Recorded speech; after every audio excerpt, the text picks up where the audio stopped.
अरे देखो नरेश, कैसे इनके सेप्टिक टैंक का पानी सीधे नाली में जा रहा है। अरे भाई, इससे तो बीमारियां फैल सकती हैं। साथ ही जल स्रोत तथा भूजल भी दूषित हो सकते हैं। तो इसे रोकने का कोई तरीका है क्या? हाँ हाँ महेंद्र भाई, बिल्कुल है।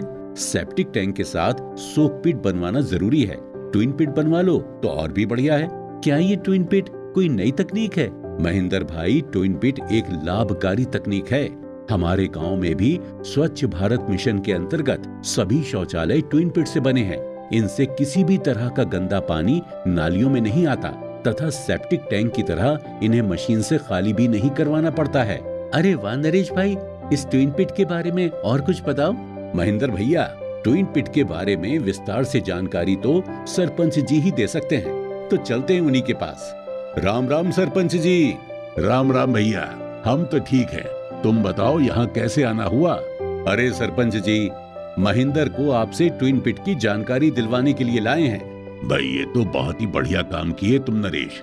ट्विन पिट टॉयलेट द्वारा मलीय कचरा प्रबंधन करना अत्यंत सरल है।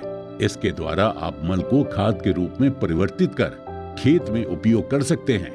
सरपंच जी, ट्विन पिट काम कैसे करता है? देखो महेंद्र, हमारी भूमि अथवा मिट्टी हमेशा से ही फिल्टर का काम करती रही है। ट्विन पिट में भी इसी मिट्टी के गुणों का उपयोग कर मल का उचित उपचार होता है। मल में उपस्थित ठोस कचरा पिट में ही रुक जाता है। फिर पिट में उपस्थित दूषित जल मिट्टी से होकर गुजरता है, जहां पर फिल्ट्रेशन तथा मिट्टी की सतह सोख लिए जाने से उसका उपचार होता है। इस प्रक्रिया से रोग पैदा करने वाले रोगाणु भी खत्म हो जाते हैं। पर सरपंच जी, ट्विन पिट में खाद कैसे तैयार होता है? अरे महेंद्र, समय के साथ ट्विन पिट शौचालय में एकत्रित ठोस मल खाद में बदल जाता है, जिसमें ना कोई रोग पैदा करने वाले जीव होते हैं, ना कोई दुर्गंध आती है।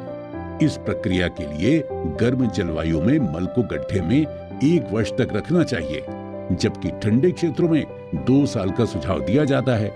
2 साल बाद परिवार के सदस्य स्वयं ही इसे खाली करके खेत में उपयोग कर सकते हैं। तो सरपंच जी, ट्विन पिट बनाते समय जल स्रोतों से दूरी का भी ध्यान रखना है क्या?